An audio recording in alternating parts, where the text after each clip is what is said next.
Un cordial saludo, mi nombre es Alejandra Benítez, estudiante de Derecho de la Universidad de las Américas. Cabe destacar que esta presentación tiene únicamente fines académicos correspondiente a la materia Derechos e Instituciones Constitucionales. Para empezar, daremos una definición de los antecedentes del COVID-19 en el Ecuador. Segundo, cómo la legislación ecuatoriana define el estado de excepción. Tercero, el decreto ejecutivo de estado de excepción. Cuarto, el dictamen emitido por la Corte Constitucional y por último, mi comentario personal. Para empezar, el pasado 14 de febrero, una ciudadana ecuatoriana de 70 años llega desde España sin saber que es portadora del COVID-19. Exactamente el 29 de febrero fue diagnosticada como el primer caso en el Ecuador y días más tarde sería el primer caso de muerte debido a esta enfermedad. Al día siguiente, 1 de febrero, se anunció que 5 ciudadanos ecuatorianos, precisamente allegados al caso número 1, también dieron positivo al COVID-19.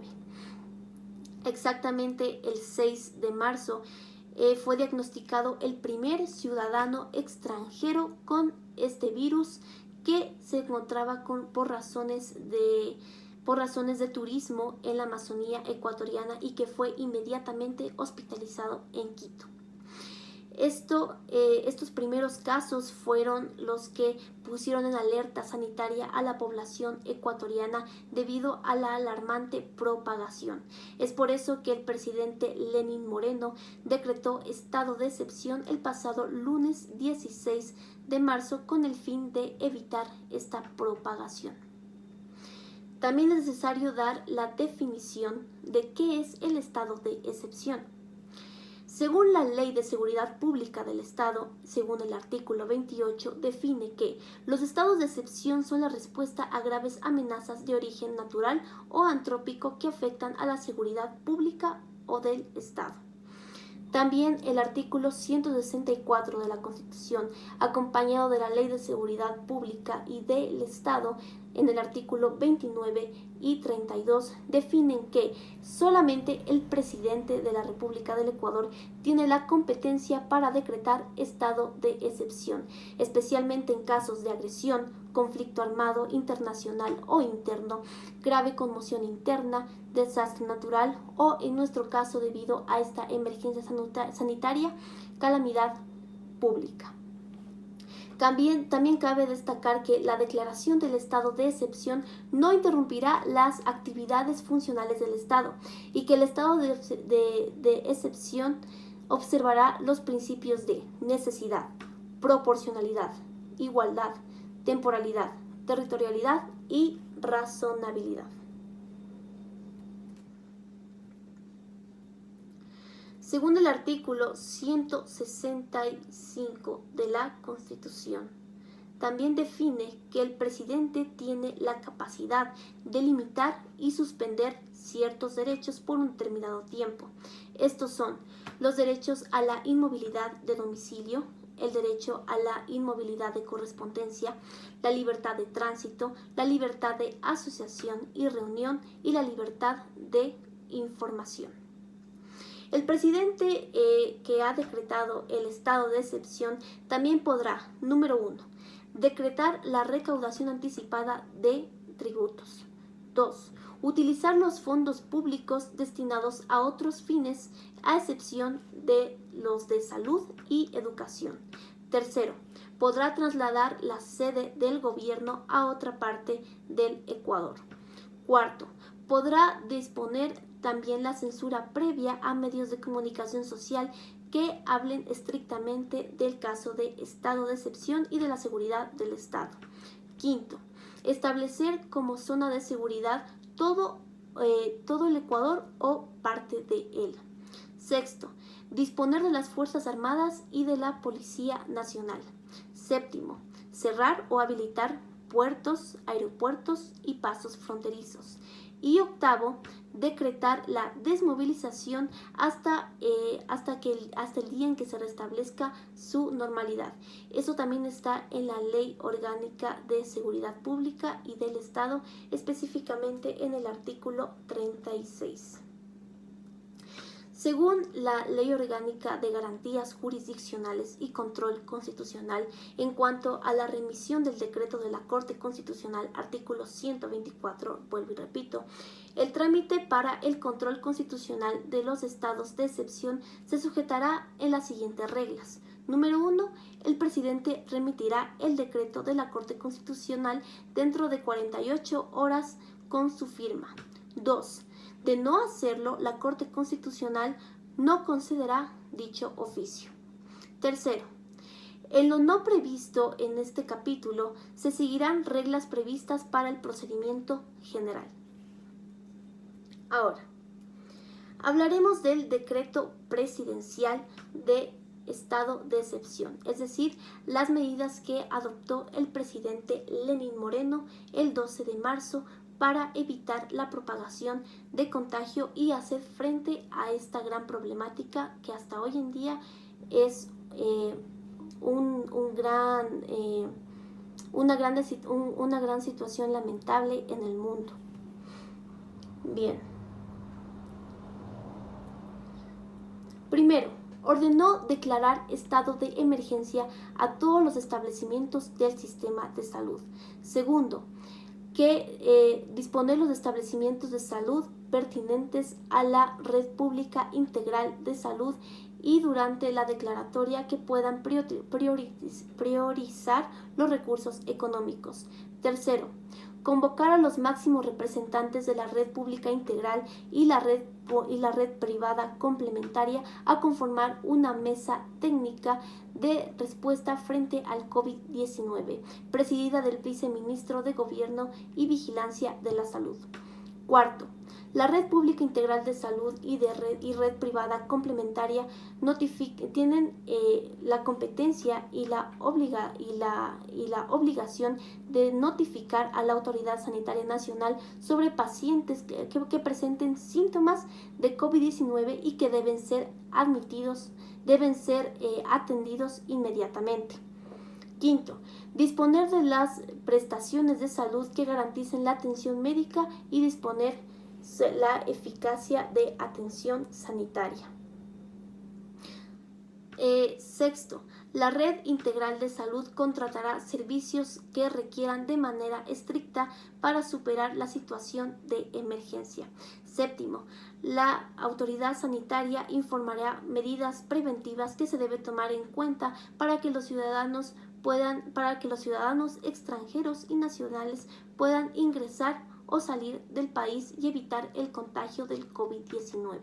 Octavo, la Autoridad Sanitaria Nacional expedirá lineamientos y medidas de prevención del COVID-19 para que las autoridades competentes puedan proceder a la debida regulación y control, al igual que se emitirá técnicas de aplicación a esta presente emergencia. También está terminantemente prohibir la explotación de dispositivos médicos de protección individual para garantizar el abastecimiento de los mismos al sistema de salud. También se dispone que la Agencia Nacional de Regulación y Control de Vigilancia Sanitaria autorice la producción nacional de medicamentos y dispositivos médicos necesarios para atender esta emergencia. Numeral 12, artículo 12. Una vez superada la situación de emergencia sanitaria, se procederá a publicar en el Servicio de Contratación Pública un informe que detalle las contrataciones realizadas en el presunto empleo de la misma y también indicando los resultados obtenidos. Y por último, número 13, esta declaratoria de emergencia tendrá una duración de 60 días y en caso de considerarse necesario se extenderá a más tiempo.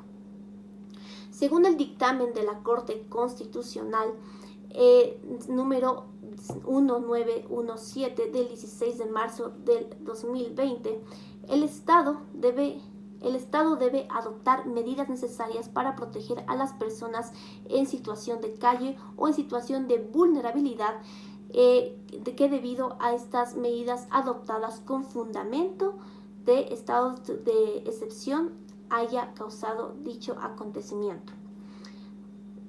Tercero, también el Estado deberá garantizar la libertad de tránsito únicamente a quienes estén en el combate de esta calamidad y a quienes necesiten salir por máxima seguridad para buscar alimento y subsistir o buscar bienes materiales indispensables para la salud.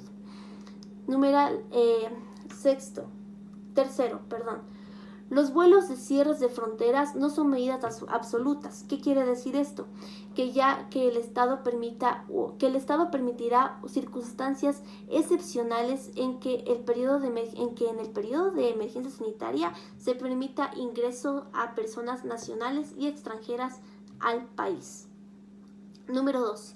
El Comité de Emergencia, de Operaciones de Emergencia y de personas que estén en el ejercicio de las potestades públicas deben sujetarse a las competencias y atribuciones expresamente que les confiere la Constitución en el artículo 226 y también en la ley.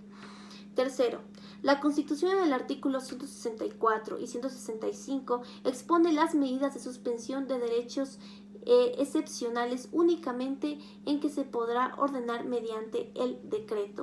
Obviamente de los mismos que hablamos al inicio del video. Aquellos derechos que no fueron suspendidos en el decreto número 107 del 16 de marzo del 2020 quedarán vigentes durante el estado de excepción. Y quinto, la Corte Constitucional en el artículo 166 expone que las servidoras y servidores públicos serán responsables de cualquier abuso que hubieran cometido en el ejercicio de las facultades durante la vigencia del estado de excepción. Esto lo firma el presidente de la Corte Constitucional, Hernán Pesantes, y también la doctora Aida García Berni, secretaria general de la Corte Constitucional. Por último, mi opinión personal, estas dos lecturas, tanto como revisar las leyes, revisar la Constitución, me han ayudado a comprender la gravedad del asunto y la emergencia sanitaria mundial por la que estamos pasando. Y es necesario no solamente tomar en cuenta el hashtag Quédate en casa, sino que también sea un motivo de conciencia humana, comunitaria, para cuidarnos. Es necesario resguardar nuestra seguridad para cuidar a los nuestros. También es importante, según las medidas sanitarias, lavarse las manos constantemente, utilizar mascarillas y sobre todo no propagar la contaminación de este virus que se está llevando muchas vidas. Es por esto que debemos cuidarnos no solamente para disminuir el número de contagiados y la cantidad de fallecidos en nuestro país, que hoy en día es el segundo país más contagiado a nivel de Latinoamérica, tomando en cuenta que Ecuador es 30 veces más pequeño que Brasil. Por eso es necesario tomar conciencia, quedarnos en casa, no solamente para resguardar nuestra seguridad y de los nuestros, sino también que para cuando todo esto pase podamos contribuir con el rescate de la pérdida económica o el resbalón económico por el que vamos a pasar, porque vamos a salir de esta. Tengan por seguro que el ser humano se ha caído y se ha levantado siempre, y esta vez no va a ser la excepción. Muchas gracias por darme la oportunidad de expresarme en esta exposición mediante el video que se da dado las circunstancias de cuarentena en nuestro país, y espero vernos pronto. Hasta luego.